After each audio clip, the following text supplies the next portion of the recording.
10년간 청소년들의 직업에 대한 고민이 3배 이상 늘어났다고 하는데요. 통계청에 의하면 청소년들이 가장 많이 하는 고민이 공부나 외모를 넘어서 직업이 1위를 차지했다고 합니다. 그만큼 우리 청소년들 진로에 대한 고민 많이 하고 있다는 얘기겠죠? 네, 그렇습니다. 그 같은 자료인 2013년 청소년 통계를 보면 대학 이상의 교육을 받으려는 학생들이 63.4%로 높게 나왔다고 해요. 네. 근데 그 이유 또한 좋은 직업을 갖기 위해서였다고 합니다. 네, 정말 우리 청소년들의 진로 고민을 해결해 주기 위해서 저희가 더 노력해야겠다라는 생각이 듭니다. 자, 저희 도전 직업체험 힘차게 출발해 볼까요? 오늘 주인공 나와 있어요. 안녕하세요. 안녕하세요. 과천고등학교 2학년 김채윤입니다. 자, 우리 채윤 학생도 직업에 대한 고민 많이 했어요?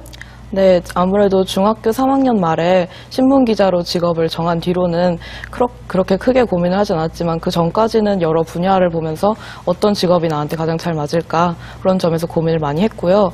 신문기자로 진로가 확실하게 정해진 뒤에도 이 직업의 어려운 점은 무엇일까? 이 직업을 내가 잘 해낼 수 있을까? 그런 생각을 굉장히 많이 했던 것 같아요. 네, 뭐 신문 기자라고 하면 참 멋진 직업인데 어떻게 신문 기자가 되겠다라는 생각을 했어요?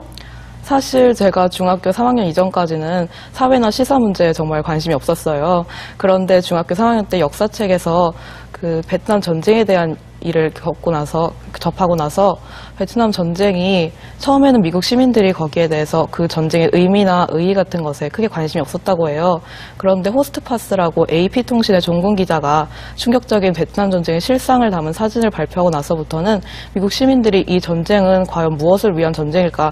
이 전쟁이 과연 정의로운 전쟁일까? 라는 의문을 가지게 되었고 네. 그 뒤로 미국 사회 내에서 반전 여론이 형성돼서 결국 전쟁이 종결이 되었다고 해요. 이걸 보면서 신문 기자를 비롯해서 언론인이라는 직업이 정말 사회에 굉장히 큰 영향을 끼치고 사람들이 알아야 될 것을 알려준 중요한 역할을 한다는 것을 알게 돼서 꼭 사회부 기자가 되고 싶다고 생각을 했어요.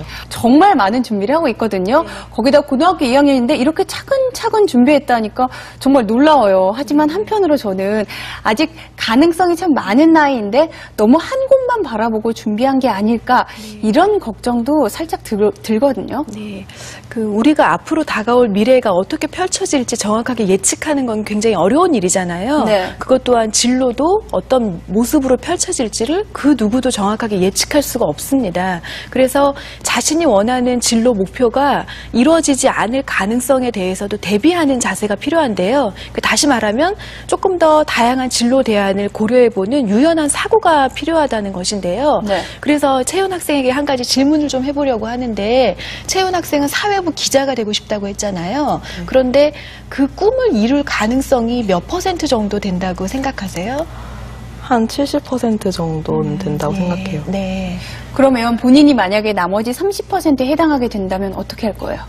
그 30%에 해당이 돼서 제가 신문부 기자라는 그런 직접적인 꿈을 이루지 못하더라도 제 관심사가 중학교 3학년 때 이후로 쭉 같았고 그래도 역시 그 분야에서 그런 의미 있는 일을 하고 싶다라는 생각은 굉장히 확고하기 때문에 30%에 들어서 기자가 되지 못한다 하더라도 그 분야에서 그와 같은 일을 하는 사람이 되어 있을 것 같아요. 그러면은 같은 보람과 뿌듯함을 느낄 수 있으니까 거기에서도 성취할 수 있는 것이 있을 거라고 생각해요. 그렇군요. 채윤 학생의 같은 경우는 어떤 점을 좀 키워나가야 될까요? 기본적으로는 진로를 결정하고 그걸 잘 실행하기 위해서 노력은 하되 조금 더 유연한 사고를 키우는 것이 좀 필요하다고 보는데요. 저는 이제 그런 특성을 키우는데 필요한 관점을 한 4가지 정도로 소개를 하려고 해요. 네. 첫 번째는 호기심이라고 할 수가 있습니다. 호기심이요? 네. 그래서 뭔가 새로운 기회들을 배우고 새로운 학습을 하려는 열린 마음을 갖는 것이라고 얘기할 수가 있겠는데요. 내 진로는 이러이러하다. 어떤 틀에서 재단을 해서 그 안에서만 맞추려고 하기보다는 새로운 어떤 학습의 기회가 있을 때 다양하게 그걸 좀 배우려고 하는 열린 마음을 갖는 것이 좀 필요하다고 보고요. 두 번째는 융통성이죠. 융통성이요? 네. 그래서 세상은 또 앞으로의 나의 진로는 내가 원하는 있는 그대로만 펼쳐지지 않을 가능성이 있기 때문에 다양한 상황이 일어났을 때 나의 생각이나 태도를 그에 맞춰서 조금은 자유롭게 바꿀 수 있는 어떤 자세라고 볼 수가 있겠죠. 너무 단단하게 곧게 올라갔을 때 또 쉽게 꺾이는 부분이 있는 것처럼 자유롭게 좀 구부러지는 성향, 그걸 말씀드리는 거고요. 세 번째는 낙관성이라고 할 수가 있겠습니다. 낙관성이요? 네. 그래서 이제 반대로 너무 진로에 비관하지 말아라 그런 얘기를 하잖아요. 그것처럼 지금 내가 일어날 수 있는 여러 가지 상황이 나에게 비교적 좋은 기회로 올 수 있고 그 기회가 온다면 내가 그 기회를 잘 성취하거나 내 목표를 달성할 수 있게끔 잘 가꿀 수 있다. 이제 그런 자세라고 볼 수가 있겠고요. 긍정적인 사고를 하라 말씀이시죠? 그런 의미라고 이해하시면 될 것 같아요. 마지막이 이제 탄력성인데요. 뭐 살다 보면 여러 가지 시련이나 역경을 겪을 때가 있잖아요. 그럴 때 그걸 잘 이겨내고 극복하는 마음가짐이라고 할 수 있고 다시 말하면 마음의 탄성을 가진다라는 의미라고 볼 수가 있겠습니다. 그래서 이런 자세들을 좀 갖춘다면 내가 진로를 준비하는데 조금 더 유연하게 대처할 수 있는 사고를 키우는데 도움이 되리라고 봅니다. 지금 뭐 호기심, 융통성, 낙관성, 탄력성 이 네 가지를 말씀하셨는데요. 본인이 생각하기에 이 네 가지 중에 내가 좀 부족한 부분은 어떤 부분인 것 같아요?